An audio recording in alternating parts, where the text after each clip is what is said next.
বলো এই জায়গায় উদ্ধার হবার একটাই রাস্তা, আল্লাহর গায়েবী সাহায্য ছাড়া দ্বিতীয় কোনো রাস্তা আর নেই।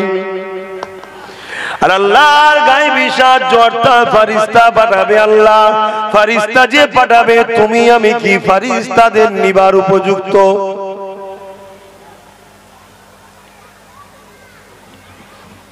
কষ্ট অসুবিধা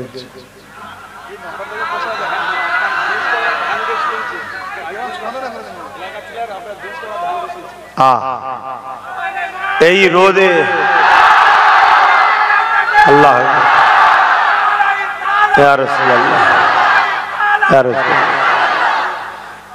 এই রোদটা আমরা মুসলমান সহ্য করতে পারছি না। আমি আপনাদের কথা বলছি, চতুর্দিকে আছে তো এই রোদের জন্যই তো আসে না তারা। যারা রোদ থেকে পালিয়ে যেতে চায়, মজলিস কোরআন হাদিসের মাহফিল অসম্মান হয় হোক যায়, এই পরিবেশটা তো একটা ছবি উঠছে নাকি? কথা বলে এইগুলো তো ইসলামের দুশ্মনদের কাছেও যাবে, তখন তারা বুঝবে না ঠিক আছে কাজ চলছে, মেডিসিন কাজ হচ্ছে। কিছুদিন আগে ভ্যাকসিন দিয়েছিল না, এখন শুনছি নাকি ভ্যাকসিনের রিয়াকশন হচ্ছে, তাই তো নাকি? যখন পটপট মরছে তখন ভাবছে কাজ হচ্ছে, কেন মানুষকে মেরে দিতে তো চায়। ঠিক এই পরিবেশটাও যখন দেখবে তখন তো তারা বলবে যে আমাদের কাজ। আমি বলবো না যে আজকে ছুটে ছাটে আসার সময়ও নেই, কিন্তু এগুলো ভাবতে হবে, একটু ভাবতে হবে। এক্ষুনি যদি বলতো 200টা টাকা দেওয়া হবে কি চলো ভালো বিরিয়ানি খাওয়া হবে, লাইন দিয়ে বসে যাও, তখন রোদ দেখবে কেউ? বুকে হাত দিয়ে বলুন রোদ দেখবে? সব বসে যাবে। যার বাড়িতে রোজ ভালো মন্দ খাওয়া হয় সেও ছুটেছে বসে যাবে, কারণ ফ্রিতে পেলে যা হয়ে যাক খেলে। হাই এসবের কারণটা কি এটাই বুঝাতে চাইছি। তুমি আসনি, দেরিয়ে আছো, থাকো, আসতে হবে না, কিন্তু এর কারণটা কি হলো? এরকম সমস্যা কেন? অথচ হযরতে বেলাল হুজুরকে যখন মরুভূমির গরম বালির উপরে চিৎ করে শুইয়ে দিয়ে বুকের উপরে ভারী পাথর চাপিয়ে দিয়ে বলেছিল, এ বেলাল আল্লাহ ছেড়ে দে, নবী ছেড়ে দে। উমাইয়ার কথা শুনে বেলাল তখন হাসছে আর বলছে, এ আমার উমাইয়া, তুমি আমাকে খরিদ করতে পারো, আমার জিসমের উপরে শরীরের উপরে তোমার জোর চলতে পারে, কিন্তু আমার সিনার মধ্যে ঈমানের জোরে অন্তরের মধ্যে আমার আল্লাহ ও নবীকে বসিয়েছি, ওই জায়গা থেকে পৃথিবীর কোন শক্তি বার করতে পারবে না। এটা কিসের জোর? আমাদের ঈমান দুর্বল। খাওয়ানোর মাধ্যম দিয়ে হোক, ভুল উলামাদের পাল্লায় পড়ে যে হোক, যেমন আজকে কেউ কেউ বেরিয়েছে আমার রাসূল পাক সাল্লাল্লাহু আলাইহি ওয়াসাল্লামের শানে গুস্তাখি করছে, আমার নবীর মেরাজকে অস্বীকার করছে, আমার নবীকে আমাদের মতো বলছে। আবার কেউ কেউ বলছে নবী পরে হবে, আগে গরু ছাগল চড়া। এরকমও কাফের বক্তা বেরিয়েছে। এরা মূলত ইসলামের দুশমন, জালিম অত্যাচারী শাসকদের দালালিরা। কোটি কোটি টাকা এদেরকে ইসলাম দুশমনী শাসকরা দেয়। কি জন্যে? আমাদের ঈমানকে লুটবে। আমাদের ঈমান লুটলে জালিম শাসকদের কি লাভ? ওই বললাম এক মুঈনুদ্দিন আজমিরি প্রত্যেকটা জালিমের জন্যই যথেষ্ট। জোরে বলুন সুবহানাল্লাহ। আর আজকে এত মুসলমান থাকার পরও আমার ভাইদেরকে, আমার বেটিদেরকে, আমার বোনেদেরকে প্রকাশ্য রাজপথে জুলুম করা হয়, রেপ করা হয়। আমরা কিছু করতে পারি? কথা বলে কেন? যেটা দ্বারা আমরা কামিয়াবি সেটা কেড়ে নিয়েছে। মুসলমান কখনো অস্ত্র দিয়ে যেতে নেই, মুসলমান কখনো বোম বন্দুক দিয়ে যেতে নেই, মুসলমান কখনো লোক বলে যেতে নেই, মুসলমান কখনো রাজ ক্ষমতা দিয়ে যেতে নেই, মুসলমান কখনো ম্যান পাওয়ার দিয়ে, মানি পাওয়ার দিয়ে যেতে নেই। মুসলমান যতবার জিতেছে ইমানের কালেমার জোরে, ইমানের জোরে জিতেছে। চীনের বুকে একটা লড়াই হয়েছিল, যে লড়াইটা বাদশা হারুন আর রশিদের সময় হয়েছিল। এ যুবকেরা, ওই লড়াইয়ে মুসলিম যুবকদের সংখ্যা ছিল মাত্র 30,000 আর চাইনিজদের সংখ্যা ছিল 15 লক্ষ। কোথায় 30,000 কোথায় 15 লক্ষ? ভাবতে বড় অবাক লাগে। মনে হয় এই 30,000কে তো একটা একটা পিস পিস করে দেওয়া যাবে, কিন্তু বাস্তব উল্টো হয়ে গেছে। কারণ এই 30,000 শুধু মুসলমান নয়, ইমানদার মুসলমান ছিল। এই 30,000-এর বুকের মধ্যে আল্লাহর ভয়, নবীর প্রেম, আদব এমন ছিল, পাহাড় যদি সামনে আসতো এরা পাহাড়কে ধুলোতে পরিণত করে দেবে। এই ইমানি জজবা নিয়ে প্রমাণ করে 15 লক্ষর মোকাবেলায় এই 30,000 যখন নামলো, ওই 15 লক্ষ শুধু হেরেছে তা নয়, জানটা বাঁচাবার জন্য পালাবার রাস্তা পর্যন্ত খুঁজে পায়নি। এই 30,000-কে আল্লাহ বিজয় দান করেছিল।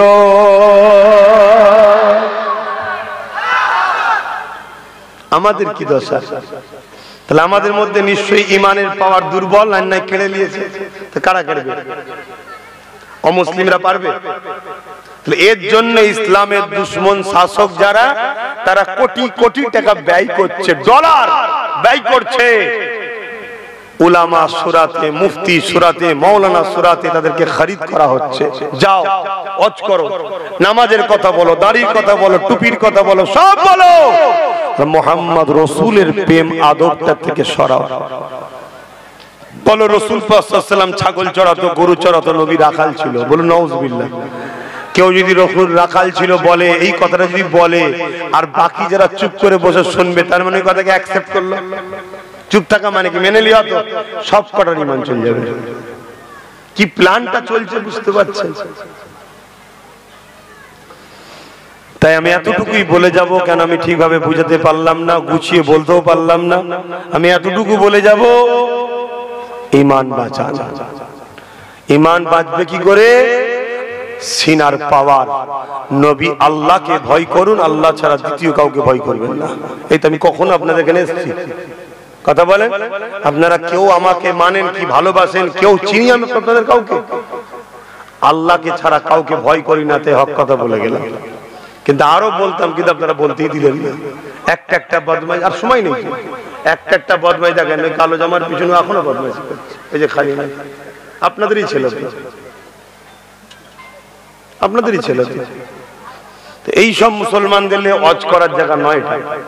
কারণ নবীর হাদিস, কোরআন, যে আল্লাহর কোরআন, নবীর হাদিস, যেখানে সেখানে বলাটাও পাপ। শুনছেন? তাহলে পরিবেশ খারাপ। তো যাক, আমি সংক্ষেপ করছি। আসেন সকলে বিসমিল্লাহ শরীফের সঙ্গে 11 বার দরুদ শরীফ, 3 বার সূরা ফাতিহা, 10 বার সূরা ইখলাস তেলাওয়াত করুন, দোয়া চাওয়া হবে।